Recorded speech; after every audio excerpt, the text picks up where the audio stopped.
All right, everybody, welcome to week 4. As always, remember your warm-up.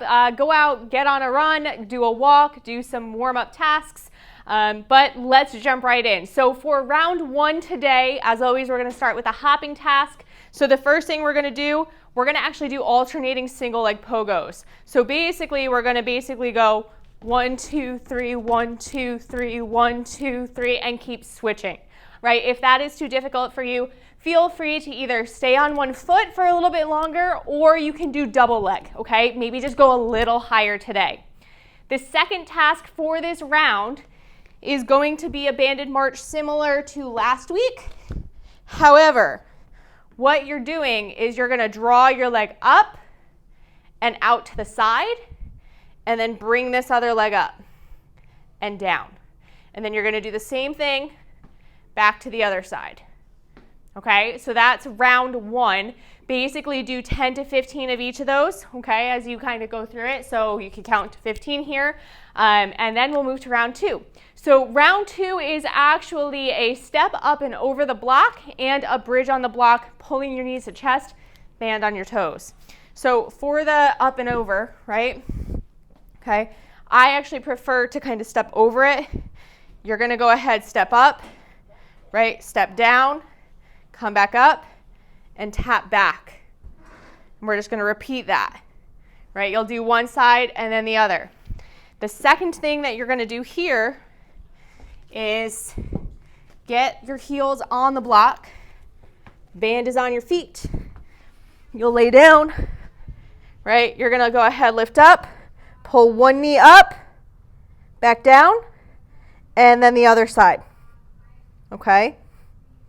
So as always, say 3 rounds, 10 to 15 there.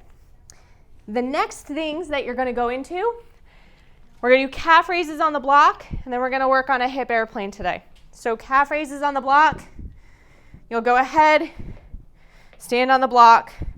We're just going to go ahead, drop down, and don't mind my balance loss here, okay? You're going to drop down a little bit, okay, down, and then you're going to come all the way up. And hold, down, and up, down, and up, right? Might take you a few reps to get your balance feeling okay. The next one you're gonna do is an airplane. So we worked a little bit on like the single leg, right? We worked here a little bit last week.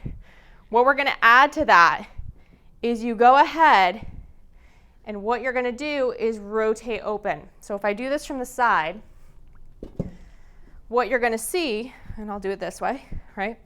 As I'm on my leg, I bend forward a little bit, and I'm going to rotate from my hip to open up and come back, right? So if I do it on this side, go ahead, my whole body rotates, right? For balance purposes, you can 100% keep your head facing the ground, right? So I rotate open, come back. If this is a little bit too difficult, similar to last week, I said you can kind of kickstand, rotate, and come back. All right, so calf raises on the block into the hip airplane, and you're going to do, as always, 10 to 15 of those, 3 rounds. The next thing that we're going to do, we're going to work on a split squat, and then we're going to do some high planks, and that's it. So that's your round 4 for today. So for that split squat, kind of in line here, one foot slightly in front of the other, right? You can almost start at 90 degrees and 90 degrees here, and all we're doing is up, down, okay? Trying to stay up nice and straight in the torso. All right, you'll do one leg, then the other leg. The next thing is then into that high plank, right? So we're going into a high plank, but what you're gonna try a little bit of is trying to lift your opposite arm and leg. All right, if that deems to, this one's hard for me, this deems to be a little bit too difficult, right? What you can do, arm, arm, leg, leg, okay? So once again, lifting here, right? You can definitely tell I have a stronger side, right? Each arm move counts as 1. So go ahead, give those a shot. That's round 4. We'll be back for the next round and last round next week.